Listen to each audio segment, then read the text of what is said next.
A synchronized society. In many ways, humanity formed into a hive mind the moment we started to form complex communities. As mankind began to share ideas, culture, and practices, we moved beyond mere individual creatures to become something more than the sum of our parts. A breakthrough of creative genius by one human could benefit all humans. And this is never more true than it is today, thanks to the hyper-connected nature of our internet-driven world.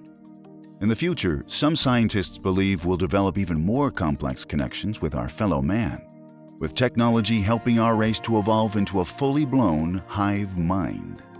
But would this be preferable, or should we always strive to preserve some sense of our individuality? In 2013, researchers successfully linked the brains of two rats separated by thousands of miles using electronic equipment. 1 year later, another group linked two humans in the same way, one in France and the other in India. Earlier this year, researchers from the aptly named WITS University linked a human mind to the internet for the first time, with the participant immediately rendered stupid when their brain was flooded with Salt Bae memes and Twitter abuse. It is clear now that the inner workings of the human brain do not require vocalization to be transmitted to another human. We don't need the aforementioned experiments to tell us that, since thoughts and feelings can be transmitted naturally and non-verbally via sign language, smells, and pheromones. But is there another method of communication between biological brains which we've yet to discover? Based on the research we covered in the main video, it seems so, since our brains seem to have been built to synchronize and work together in ways we do not yet understand. If we ever do come to figure out how this works, we may be able to help the most disadvantaged members of our society.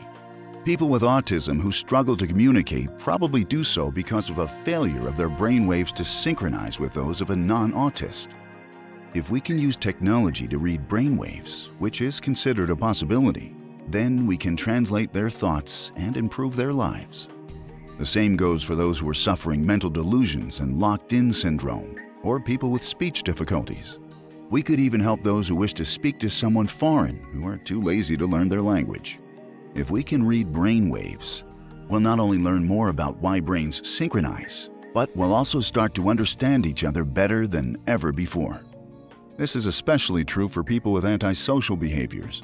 It is hard to fathom why some people do some of the things we do, but by reading brainwaves, we'll finally know, and be in a position to prevent certain terrible acts from ever taking place. Of course, to manipulate a human's brain is to toy with the very thing which makes them unique. But maybe we're not all that individual after all.